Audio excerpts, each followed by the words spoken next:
Baik, Assalamualaikum warahmatullahi wabarakatuh kepada mahasiswa tingkat 1 kebidanan ya. Kita hari ini akan membahas tentang konsep asuhan neonatus dan adaptasi bayi baru lahir. Sebenarnya ini bisa masuk di mata kuliah asuhan neonatus, namun karena memang setiap mata kuliah asuhan kebidanan sekarang ada pengantarnya, jadi kita akan belajar ini dulu ya. Kita berharap ketika nanti Anda memang bertemu di mata kuliah asuhan neonatus, langsung belajar mengenai asuhannya. Oke, yang pertama kita harus tahu dulu bahwa 50% kematian bayi terjadi pada periode neonatal. Jadi kita harus melakukan pemantauan sebaik-baiknya kepada bayi baru lahir ya.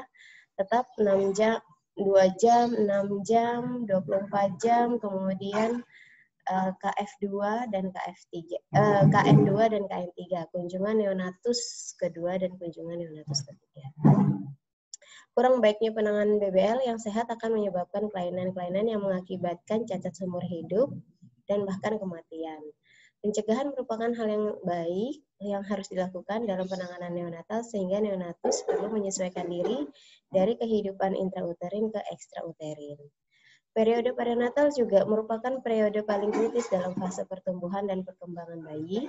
Perlunya adaptasi fisiologis yang dilakukan bayi baru lahir dan perlu diketahui dengan baik oleh tenaga kesehatan, khususnya bidan. Kemudian adaptasi neonatus adalah penyesuaian fungsi neonatus dari kehidupan di dalam uterus ke kehidupan luar uterus. Kita tahu bahwa pada saat kehidupan di dalam uterus, neonatus sangat nyaman sekali, tinggal makan, hangat, kemudian dia berenang-renang di air ketuban. Tapi ketika sudah keluar, maka dia akan beradaptasi dengan suhu, dengan cahaya, dengan kehidupan ya. Ya, salah satunya ada kuman, bakteri yang dia bisa saja rentan terjadi infeksi. Definisi neonatus adalah bayi baru lahir yang bayinya dilahirkan antara usia 37 sampai 42 minggu dengan berat badan 2.500 sampai 4.000 gram. Nah, neonatus ini adalah bayi baru lahir usia 0 sampai 28 hari. Kalau neonatus dini, bayi baru lahir usia 0 sampai 7 hari, sedangkan neonatus lanjut adalah bayi baru lahir usia 8 sampai 28 hari. Ini nanti bisa Anda pelajari ya ketika saya share untuk materi PowerPoint-nya, artinya ada mekanisme homeostasis atau pertahanan tubuh terhadap perubahan-perubahan yang terjadi di luar tubuh bayi ya, terutama pada pernafasan, alveoli, vaskularisasi paru-paru, resistensi paru, intake oksigen, pengeluaran cairan, sirkulasi paru, sirkulasi sistemik, denyut jantung, kemudian saluran cerna, absorpsi nutrien, koloni kuman, ya, feses dan enzim pencernaan. Di sini nanti ada kehidupan waktu di dalam kandungan dan ini kehidupan di luar kandungan.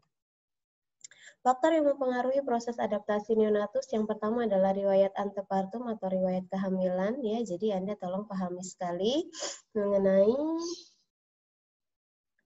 asuhan kebidanan kehamilan ya.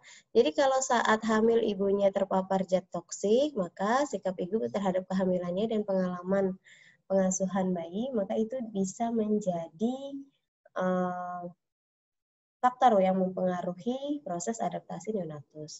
Kemudian riwayat intrapartum, apakah persalinannya lama, apakah ibunya SC dan dapat analgesik atau anestesi intrapartum.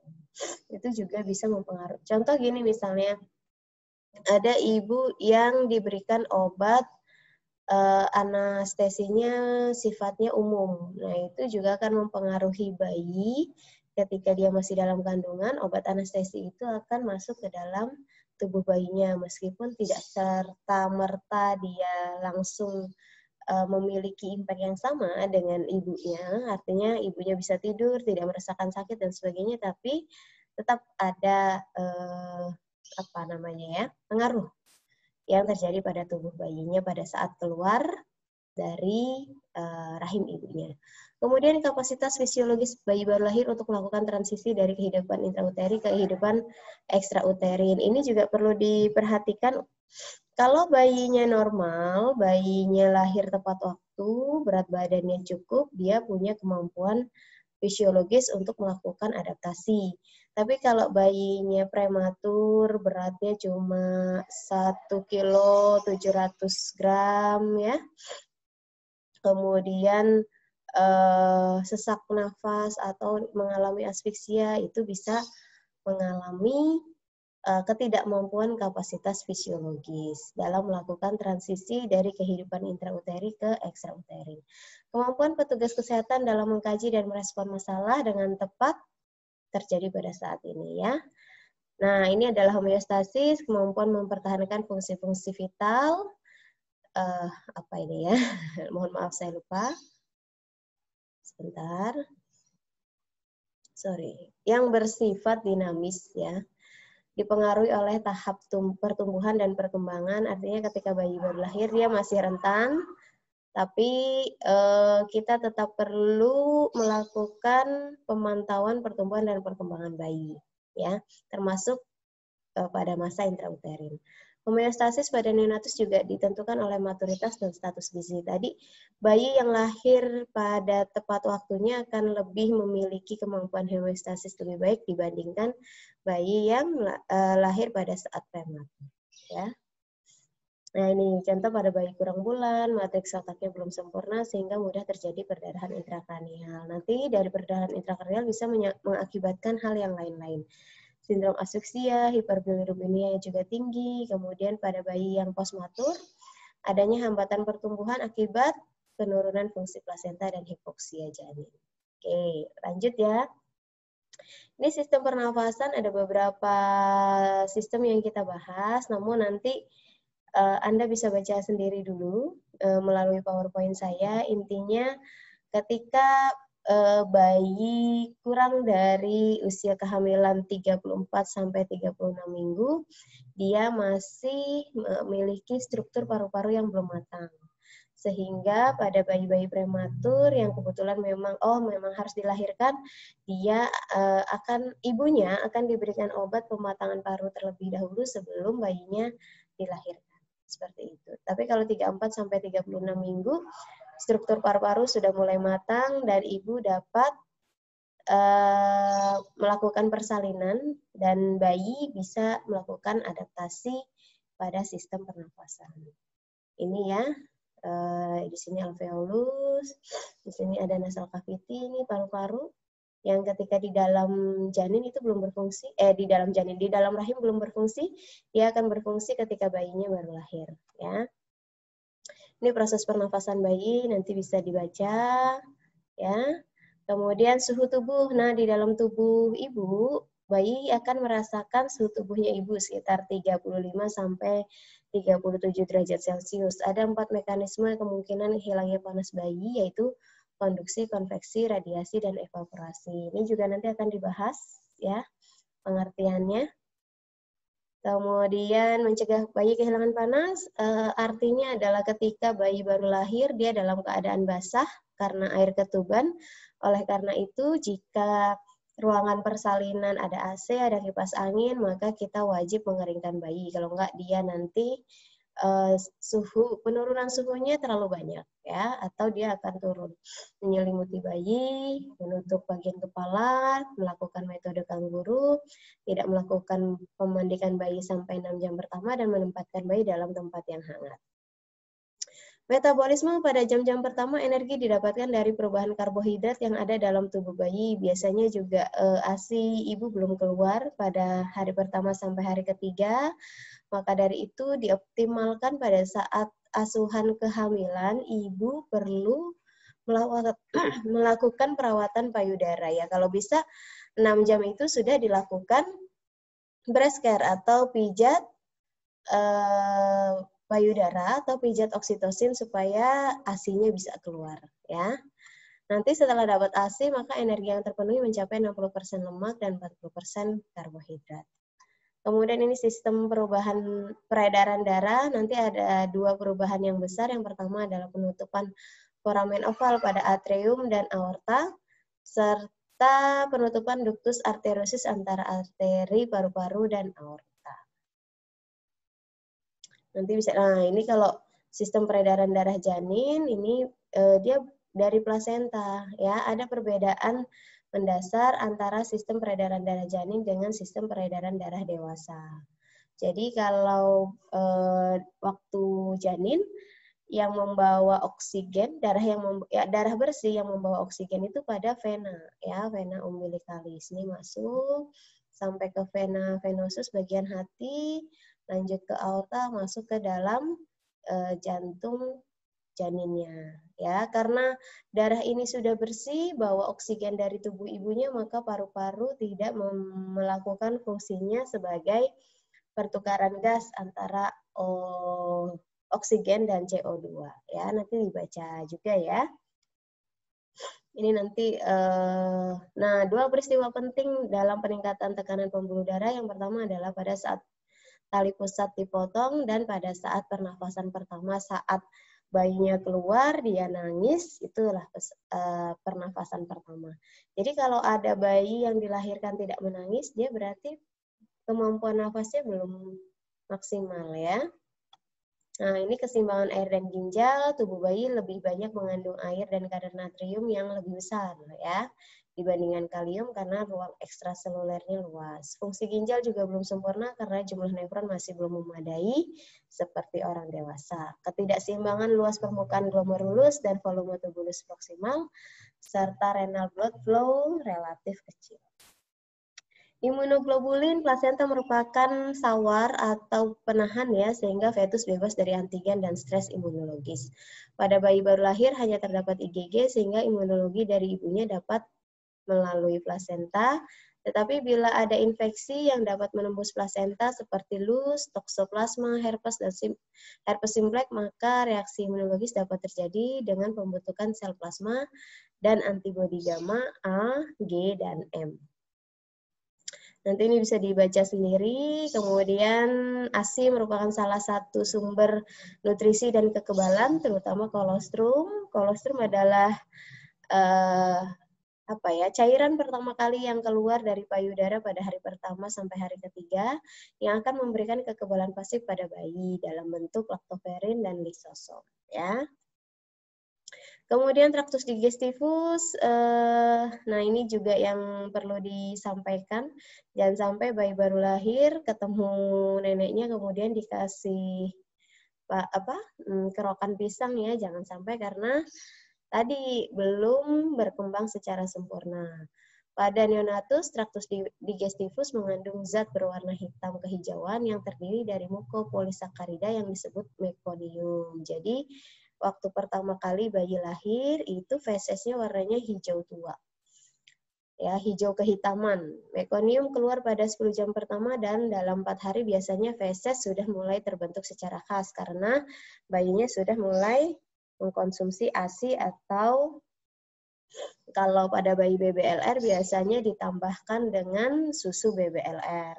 Kemudian enzim sudah terbentuk kecuali amilase pankreas. Ya, nanti bisa dibaca sendiri.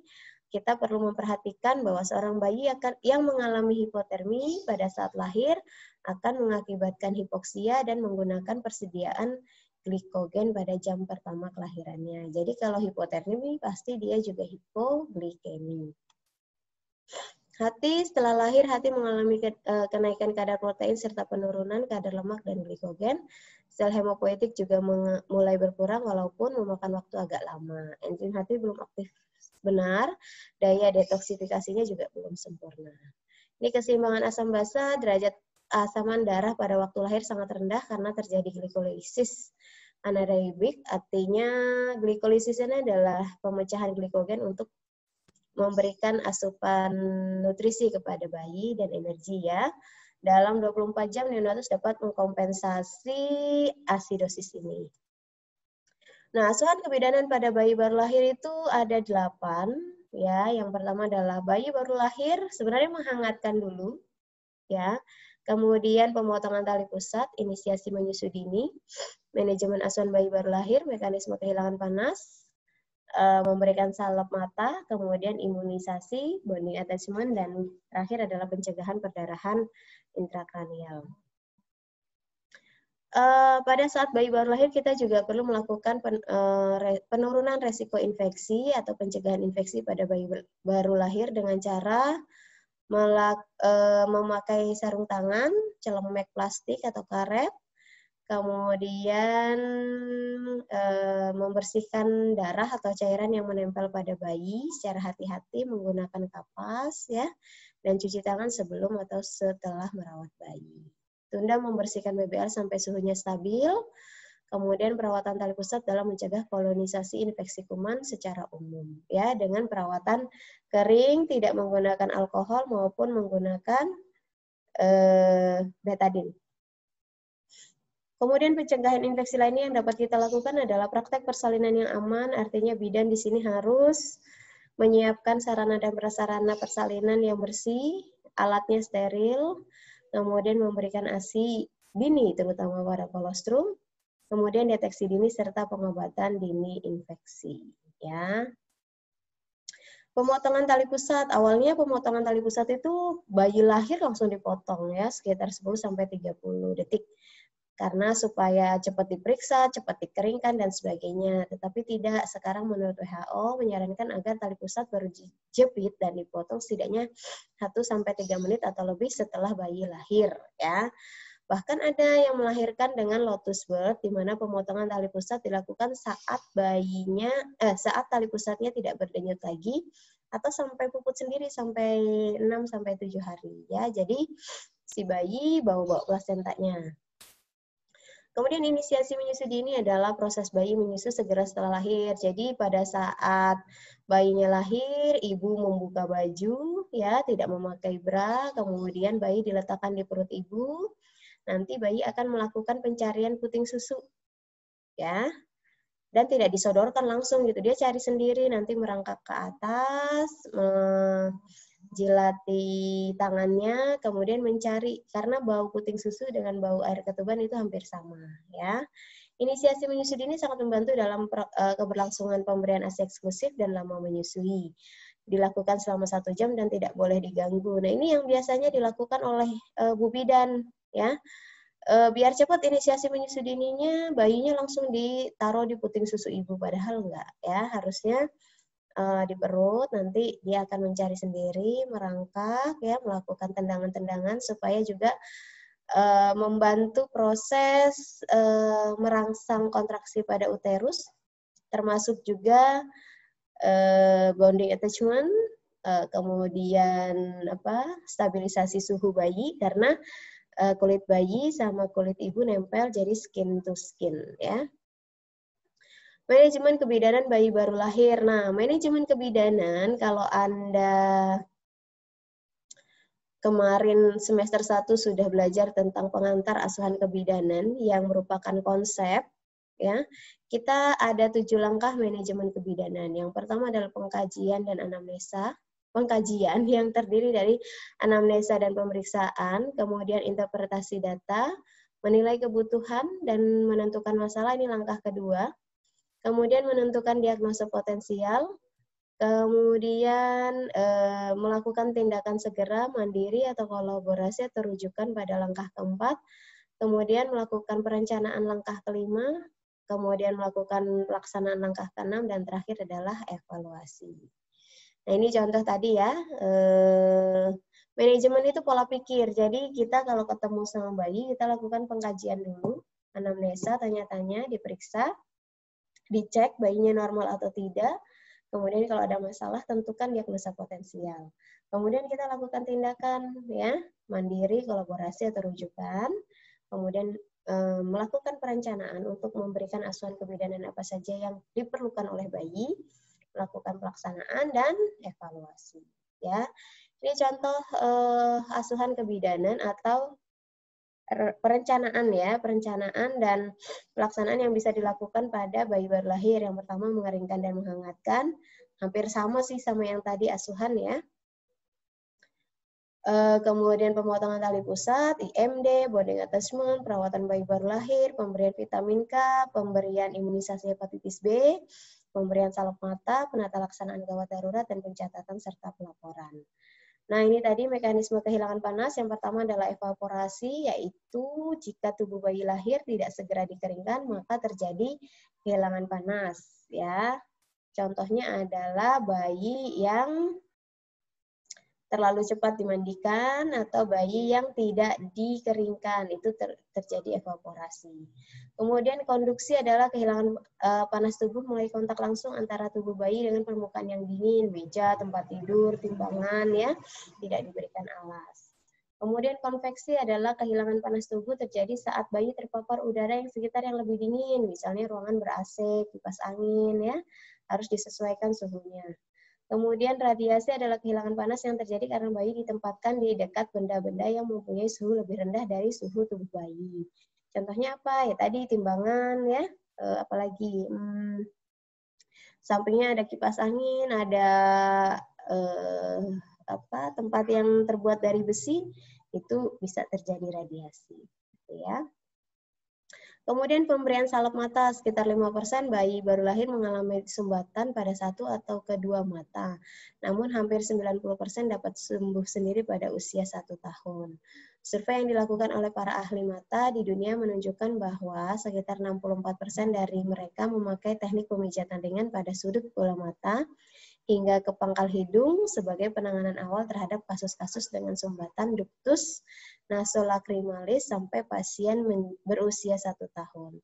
Salep atau tetes mata untuk diberikan kepada bayi untuk melakukan pencegahan infeksi mata, diberikan segera setelah proses IMD, dan bayi selesai menyusu, sebaiknya 1 jam setelah lahir. Pencegahan infeksi mata dianjurkan menggunakan salep antibiotik tetrasiklin 1%.